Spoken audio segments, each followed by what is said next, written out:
वत्सल भाई रमेश जी ने बहुत ही सुंदर ये कार्यक्रम आयोजित किया और आए हुए सभी दूर दराज से क्षेत्र के सभी किसान मसीहा और बहुत ही सुंदर इस मंच वेदी पर उपस्थित मातृशक्ति और बहुत बड़े हस्ताक्षर।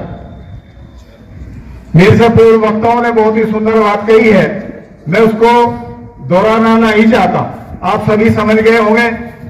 उसी से संबंधित जो भी वक्ता कहता है वही बात कहता है और कहनी भी चाहिए। बस इतनी बात कहकर के मैं अपनी वाणी को विराम दूंगा कि ये बहुत बड़ा संयोग है। मैं चित्र पर देख रहा था, एक पहला चित्र है, ऊपर देखिए, अगर आपकी पीछे तक की दृष्टि पड़ रही हो, पीछे से स्वामी दयानंद का चित्र है। 18वीं सदी का वो ऋषि, उसका उस कालखंड का 1857 की क्रांति का उस समय का इतिहास जो है कहीं ना कहीं गुम इतिहास नहीं मिलता। स्वामी जी के इतिहास में कई लोगों ने इतिहास लिखा है, पंडित लेखराम ने लिखा है, इंद्र विद्यावाचस्पति ने, और कई लोगों ने उनके ऊपर लेखनी लिखी।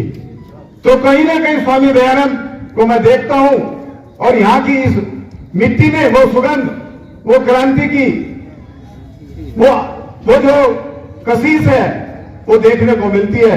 तो स्वामी जी, एक बार एक लेख भी आया था कि स्वामी जी भी हरिद्वार से होते होते बावली में कहीं वट वृक्ष था और वहां पर वे रुके थे।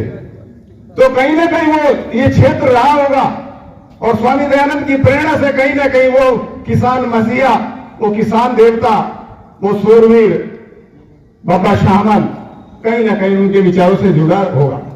ये मेरा अपना निजी विचार है, मैं ये नहीं कहता कि दावे पे ये ऐसा हुआ होगा, लेकिन ये लगता है कि उस समय का जो इतिहास है स्वामी दयानंद का, ऋषि का जो इतिहास नहीं मिलता, वो यही रहा है कि कहीं ना कहीं इन देवताओं को, इन किसानों को जो लड़ाई लड़नी है ब्रिटिश गवर्नमेंट के विरुद्ध, अपने स्वराज्य की जो लड़ाई लड़नी है, वो यही लड़ सकते हैं और वो लड़ी गई। तो ऐसे क्रांतिवीर, ऐसे सूरवीर से हमें प्रेरणा लेनी चाहिए कि ये तो ऋषियों की, तपस्वियों की भूमि है, ऋषि दयानंद की उस विचार की और सोच की और चिंतन की भूमि है, उसे नमन करना चाहिए। और नौजवानों के लिए, युवाओं को विशेष प्रेरणा लेनी चाहिए कि हमें ऐसी विचारधारा से, उस आर्य विचारधारा से, उस ऋषि की विचारधारा से जुड़ करके ही हम अपने समाज को उन्नत कर सकते हैं। इति हो।